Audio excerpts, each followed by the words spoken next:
नमस्कार, मैं रुपेंद्र कुमार शाह आज फिर राष्ट्रीय शिक्षा नीति 2020 की जो मेरे वीडियो की श्रृंखला है उसमें एक नया विषय, एक नया बिंदु लेकर उस पर मैं आपसे कुछ चर्चा करना चाहता हूँ। पूर्व के वीडियो में मैंने मापन क्या है और असेसमेंट और इवैल्यूएशन मतलब मापन, आकलन और मूल्यांकन, इस पर आपसे संक्षिप्त चर्चा की थी। अब उसके एक बिंदु को और आगे बढ़ाते हुए और मैं आपके सामने कुछ चर्चा रखता हूँ। एनईपी 2020 में मापन को किस प्रकार से एड्रेस किया, जो मेन उसका है, उन्होंने बताया है कि परख पी फॉर परफॉर्मेंस, कार्य कैसा हुआ, परफॉर्मेंस कैसा आपका।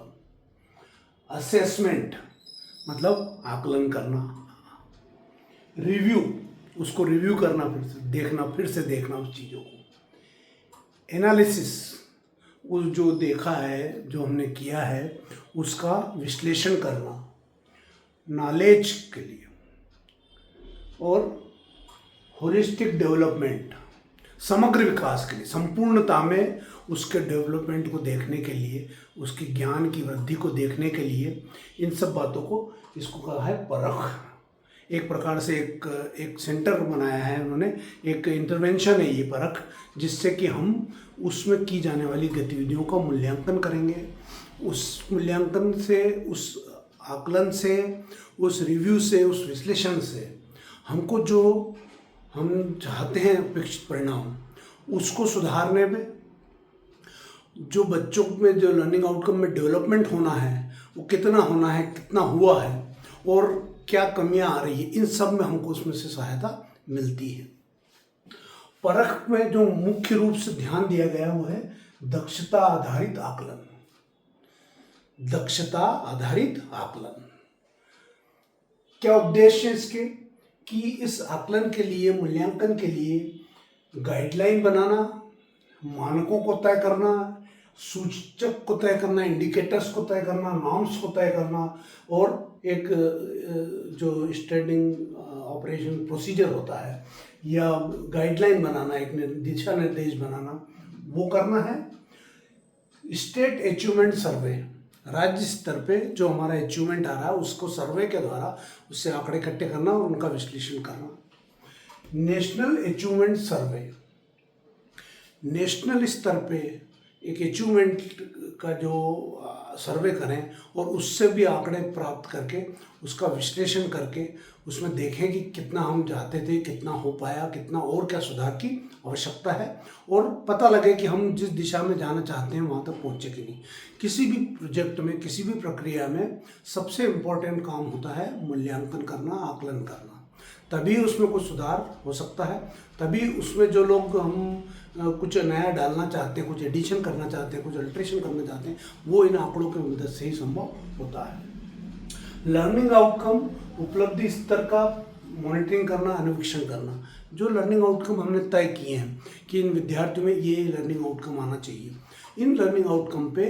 हमको लगातार मॉनिटरिंग करने के लिए ये सब करना पड़ेगा, जिससे हमको कुछ डेटा उपलब्ध होगा और उसका विश्लेषण करके हम जो हमारे एनईपी के, जो हमारे क्यूरिकुलम के जो ऑब्जेक्टिव थे, जो हमारे गोल थे, उनको प्राप्त करने में हम सफल हो पाएंगे।